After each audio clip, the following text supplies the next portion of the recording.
அன்பான உறவுகளுக்கு வணக்கங்க. அடடடடா! என்னங்க சூப்பருங்க. வேற லெவல். நம்ம நெனச்சதெல்லாம் ஒண்ணு, நடக்கிறதெல்லாம் ஒண்ணு அப்படின்னு தான் சொல்லணும். ஏற்கனவே ஃபர்ஸ்ட் எபிசோட்ல கல்யாணம் பண்ணி வீட்டுக்கு கூட்டு வர மாரி தான் நம்ம போட்டிருந்தோம். ஆனாலும் இப்படி போலாம், அப்படி போலாம் அப்படின்னு பலவிதமான ஆங்கிள்ல போட்டு பார்த்தோம். ஆனா ரோகிணி புள்ள இப்படி போட்டுட்டு போகும்னு நெனைக்கவே இல்லையேங்க. கரெக்ட்டா ஆனா தெரியாம தான் போயிருக்கு. தெரிஞ்சிருந்தா அதோட ரியாக்ஷன் எப்படின்னு தெரியல. ரோகிணி வந்த மாரியே போயிருச்சு. எல்லாருமே போயிட்டாங்க. தாலியும் கட்டி முடிச்சுக்கிட்டாங்க. அடங்கய்யால அப்படிங்கிற மாரி இருக்கு. இந்த மனோஜுக்கு என்னென்ன வேலையெல்லாம் பண்ண தெரியுது பாருங்களேன். ஒண்ணும் தெரியாதவன், ஒண்ணும் தெரியாதவன்னு சொல்றவன் தாங்க எல்லாம் செய்வாய்ங்கன்னு சொல்லுவாங்க பழமொழி. கரெக்ட்டா பண்ணி வச்சுட்டாரு பாத்தீங்களா? அடேங்கப்பா! கல்யாணம் முடிஞ்சு கோயிலுக்கு கூட்டி போன்னு சொல்லுது. உண்மையிலே இதெல்லாம் இருக்கிறாங்க போல இருக்குங்க பணக்காரவங்க. அந்த பொண்ணு மனநிலை சரியில்லைங்கிறது. நம்ம கூட ரோகிணி செஞ்ச ஏற்பாடு தானோன்னு ஏன்னா கல்யாணம் முடிஞ்சா தான் 5,00,000 அப்படின்னு ஒரு டார்கெட் வச்சாங்க இல்லையா? அத நம்பி ஏமாந்துட்டோம்ங்க. "மச்சான் கவுத்து விட்டான் மச்சான்" அப்படின்னு வடிவேலு சொன்ன மாதிரி ஏமாத்தி விட்டாரு இந்த டைரக்டரு. ஆனாலும் கதைகள் வேணும் இல்லையா? இனிமே இந்த விஜயா எத்தன மருமகள ஆட்டி படைச்சுச்சு. ஸ்ருதிய கூட கொஞ்சம் அப்படித்தாங்க, இப்படித்தாங்க வச்சிருந்துச்சு. இவங்களோட ஆணவத்த ஆட்டி படைக்கிறதுக்கு தாங்க நம்ம கனகா மேடம் வர்றாங்க. கோயிலுக்கு இப்ப போறாங்க. போயிட்டு சாமி கும்பிட போகையில, அங்க அம்மா அங்காள பரமேஸ்வரி, நம்ம விஜயாவும், பார்வதியும் வராங்க.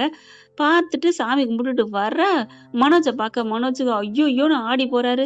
இவருக்கு எப்ப பாருங்க நித்திய கண்ட பூர்ண ஆயுசுன்னு சொல்லுவாங்கல்ல, தினமும் அந்த மாரி தான். அம்மா இங்கே ஏன் வந்துச்சு? சொல்லிட்டு தானடா வந்துச்சு கோயிலுக்கு போறேன்னு. அப்புறம் இங்க ஏன் வந்துச்சுன்னா, அவருக்கு தெரியாது இந்த கோயிலுக்கு மாமியாக்காரி கூட்டிட்டு வருவான்ட்டு. இப்ப பார்க்குறாங்க. ஐய்யய்யோ! கரெக்ட்டா என்னடா இங்க வந்திருக்க? அது வந்து ஒண்ணும் இல்லம்மா, அது வந்தும்மா அப்படின்னு சொல்ல, மாப்ள அப்படின்னு ஆத்தாக்காரி மாமியாக்காரி கூப்பிட, ஐய்யய்யோ! டேய் என்னடா அது? இவங்க ஏன்டா உன்ன மாப்பிளன்னு கூப்பிடணும்? ஐயோ! நான் இப்ப என்ன பண்ணுவேன்? அது ஒண்ணும் இல்லம்மா. அது யாரையோ கூப்பிடுறாங்க. என்ன இல்லம்மா. அந்த அம்மா கூப்பிட்டுட்டு கிட்டக்க வருது. "மாப்பிள என்ன மாப்பிள? இங்க வந்து நிக்கிறீங்க. வாங்க" அப்படின்னு கூப்பிட, யாருக்கு மாப்பிள? யார பார்த்து மாப்பிள்ளைன்னு கூப்பிடுறீங்க? அப்படிங்கையில, மாப்பிள இது யாரு? அது இவங்க என் அம்மா" அப்படிங்கிறாரு. "டேய் யார்றா இவங்க?" "அது வந்தும்மா" "மாப்பிள என்ன மாப்பிள?" ஐயோ! 2 பக்கெட்டும் நடுவுல மாட்டிக்கிட்டு முழிக்கிறேனே மத்தள மாதிரி. "அம்மா நான் கல்யாணத்துக்கு போறேன்னு சொன்னேன்லம்மா, அவங்க தாம்மா, அவங்க பொண்ணோட அம்மாம்மா." "ஓ! பொண்ணோட அம்மாவா? சரி, சரி." அப்படின்ட்டு, "பொண்ணு எங்க?" அப்படிங்கையில அங்கேருந்து, "இந்தா வர்றா." அந்த அம்மாவும், "இந்தா வர்றா" அப்படிங்குது. அதுக்கப்புறம், "டேய் மனோஜ் உனக்காக நான் சாமிகிட்ட நல்லா வேண்டிட்டேன்டா. உனக்கு சீக்கிரமே நல்ல ஒரு கோடீஸ்வர பொண்ணா உனக்கு கிடைக்கும்டா. கூடிய சீக்கிரம் கல்யாணம் நடக்கும்டா." "என்னது நடக்குமா? அதெல்லாம் தான் கல்யாணம் நடந்துருச்சே!" அப்படின்னு சொல்ல, "டேய் என்னடா சொல்றாங்க? என்னம்மா நீங்க சொல்றீங்க?" அப்படிங்கையில அந்த பொண்ணு ஓடி வந்து, "மனோஜு" அப்படின்னு கிட்டக்க வராங்க. கிட்டக்க வந்த கையோட, "மனோஜ் வா நம்ம ஷோரூம் பார்க்க போவோமா?" அப்படின்னு சொல்லி கூப்பிட, இங்க திரு திருன்னு முழிக்கிறாரு. விஜயா பாக்குது. "என்னடா ஷோரூம்ங்குது, வா மனோஜுங்குது. யார்றா இவங்க? என்னடா நடக்குது இங்க?" அப்படின்னு கத்த, மனோஜ் ஆடி போய் நிக்கிறாரு. "சொல்லுடா யார்றா இவ?" அப்படின்னு மாமியார் அம்மாக்காரி கேட்க, இங்கிட்டு மாமியாவும், "யார் மாப்பிள இவங்க?" அப்படின்னு கேட்க, இந்த பொண்ணு வந்துட்டு, "யாருங்க?" அப்படின்னு பொண்ணு கேட்க, அது வந்து ஐயய்யோ! நான் யாருக்கு பதில சொல்லுவேன்? ஒண்ணும் புரியலையே! தவிச்சு போய் நிக்கிறாங்க. பார்வதிக்கு புரிஞ்சு போகுது. ஆஹா! அப்படின்னு கவனிக்கிறாங்க. ரைட்டு. விஜயா கூட சொன்னாளே அன்னைக்கே, என் பையன் நல்ல கோடீஸ்வர மாப்பிள பொண்ணு வருது. ஆனா மனநிலை பாதிக்கப்பட்டதுன்னு, அது இதுதானோ? அப்படின்னு நினைக்கிறாங்க. பரவால்ல. நீ யார மயன்னு உயிரா நினைச்சியோ, அவன் ஆப்பு வச்சுட்டான் விஜயா, ஆப்பு வச்சுட்டான்னு பார்வதிக்கு புரிஞ்சு போகுது. ஆனா இதுங்களுக்கு தான் கொஞ்சம் லேட் ஆகுது. அதுக்குள்ள அந்த பொண்ணு, "வா மனோஜ் வா" அப்படின்னு சொல்லிட்டு கூப்பிட, "ஏய் என் புள்ளைய விடுடி" அப்படின்னு கைய புடிச்சு தட்டி விடுது. "ஏய் என்ன? இவங்க என்ன மனோஜ்? உங்க அம்மா என் புள்ளைய இப்படிலாம் தட்டி விடுறாங்க." ஐயோ! அம்மா நீ விடும்மா. யாருக்கு சொல்றதுன்னு தவிக்கிறாரு. "மனோஜ் வா, இங்க வா போயிட்டு ஜூஸ் வாங்கி குடிக்கணும்." "டேய் என்னடா? நீ சொன்னியேடா ஒரு பொண்ணுன்னு. இதாடா? இவளாடா?" அப்படின்னு கத்துறாங்க விஜயா. அது வந்தும்மா, ஆமாம்மா" அப்படின்னு சொல்ல, சப்பு சப்பு சப்புன்னு அடி குடுக்குறாங்க. "இங்க பாருங்க, சம்மந்தின்னு உங்கள பார்க்குறேன். என் மாப்பிள எப்படி நீங்க அடிக்க போச்சு? ஏய்!" அவ்வளவுதான் அப்படின்னு ஒசத்தி கைய தூக்கி பேசுறாங்க விஜயா. யார பார்த்து யார் மாப்பிள்ளைங்கிறேன்? அவன் என் புள்ள. என் புள்ளடி என் புள்ள. என்ன மனோஜ் உங்க அம்மா இப்படிலாம் பேசுறாங்க? ஐயோ! ஐயோ! ஆன்ட்டி அப்படிலாம் எதுவும் நினைக்காதீங்க ஆன்ட்டி. யாரா இருந்தாலும் ஒரு புள்ள தெரியாம பண்ணா கல்யாணம் பண்ணா அப்படித்தானே பேசுவாங்க. எங்க அம்மா எதுவும் நினைக்காதீங்க. நான் சமாதானப்படுத்திட்டு அப்புறமா உங்ககிட்ட பேசுறேன். அம்மா வாம்மா அப்படின்னு புடிச்சு இழுக்குறாங்க. டேய் விட்றா! அப்படின்னு கைய புடிச்சு தடுக்குது. யார பார்த்து என்னடா அவ பேசுறா? என்னடா? டேய் இந்த மெண்டலையாடா நீ கல்யாணம் பண்ணியிருக்க? அம்மா அப்படிலாம் சொல்லாதம்மா. அதுக்கு பின்னாடி இருக்க கோடிக்கணக்கான சொத்த பாரும்மா. ஐயய்ய! சொத்து பெருசுலடா. நீ உன் கூட அவ கூட வாழ வேணாமா? அம்மா அதெல்லாம் வாழ்ந்துடலாம்மா. கல்யாணம் பண்ணிட்டா அதெல்லாம் சரியாயிரும்மா. டாக்டர் சொல்லியிருக்காங்கம்மா. அது எப்புட்றா சரியாகும்? இந்தா கல்யாணம் பண்ணிட்ட. எப்புட்றா சரியானுச்சு? ஐயோ! அம்மா லூசாம்மா நீ? டேய் என்னடா லூசான்னு கேக்குற? அப்புறம் என்னம்மா கல்யாணம் பண்ணிட்டான்னா, கல்யாணத்த மட்டும் சொல்லல. அதெல்லாம் தான் அப்படிங்கிறேன். என்னடா சொல்ற? ஆமா. அதெல்லாம் நல்லபடியா நடந்துட்டா, அதுக்கப்புறம் அந்த புத்தி தெளிஞ்சிருமா, நல்லா ஆயிருவாளாம். அப்ப நல்லாவும் ஆயிருவா. பொண்ணு அழகாத்தனமா இருக்கிறா. பணம் காசு கோடிக்கணக்குல நான் பெரிய தொழிலதிபர்மா. இது என்ன 1,50,000 காசுல தொழிலதிபர், தொழிலதிபர்ன்னு என்ன கிண்டல் பண்றாய்ங்க. ஆனா நான் இது பணக்காரன் ஆயிருவேம்மா. சொல்றத கேளும்மா அப்படின்னு சொல்ல, பார்வதி பாக்குது. ஹம், விஜயா என்ன பண்ண போற? என்ன பார்வதி இப்ப பண்றது? அதான் உன் வாய அடைச்சுட்டானே உன் மயன். இல்ல என் மயன் சொல்றதும் சரிதான். தாலி கட்டிட்டானே என்ன பண்றது? அப்படின்னு விஜயா சொல்ல, ஐயையையையோ! தாலி கட்டல மட்டும் நீ விட்டுற போற? பணத்த பார்த்தோனே நாக்கு அப்படியே 1½ முழத்துக்கு தொங்குதே! என்ன ப ப இப்படிலாம் பண்ணாத பார்வதி அப்படின்னு பேச, பாப்பான்னு நீ பொலம்பாத. நீ ஏத்துக்க ரெடி ஆயிட்ட. போ போ. அம்மா நீங்க யாரும்மா? கனக அம்மாவா? ஆமா அப்படிங்கிறாங்க. உங்களுக்கு ஏத்த சம்மந்தி தான்.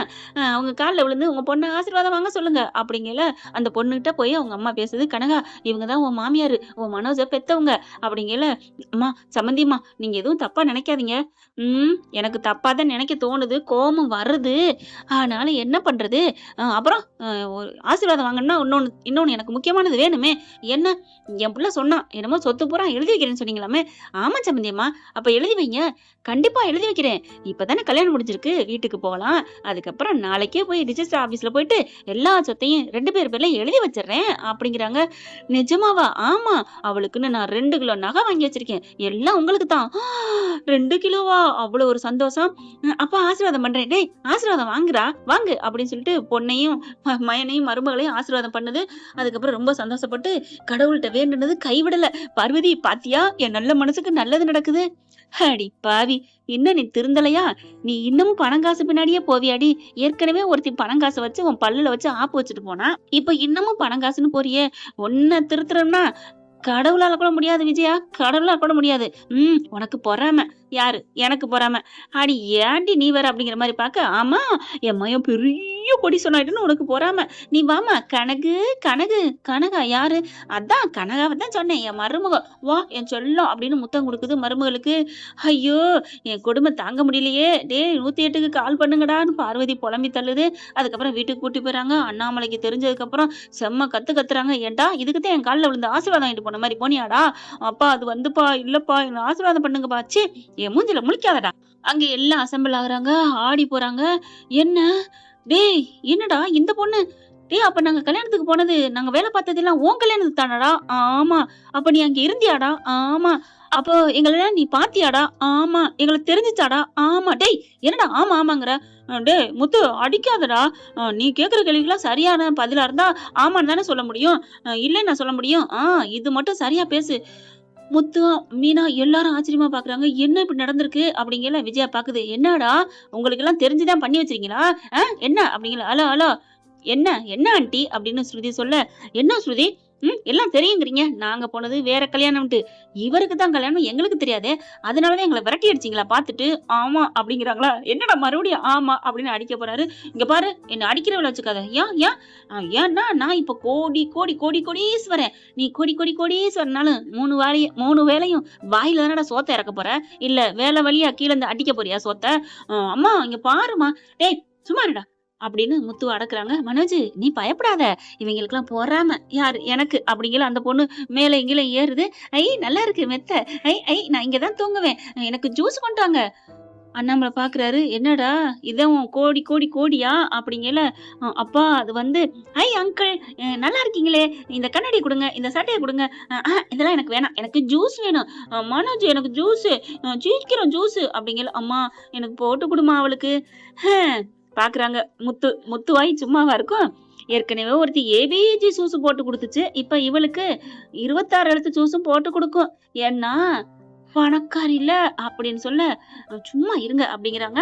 அதே மாதிரிதாங்க விஜயா போயிட்டு ஜூஸ போட்டு இந்தாம்மா அப்படின்னு கொடுக்க வாங்கி குடிச்சிட்டு, ஐயோ சூப்பரா இருக்கு ஆண்டி நீங்க சூப்பர் அப்படின்னு கன்னத்தை பிடிச்சு கில்லு கில்லு கில்லுன்னு கில்ல. ஐயோ விடுடி விடுடி விடுடி அப்படிங்கல.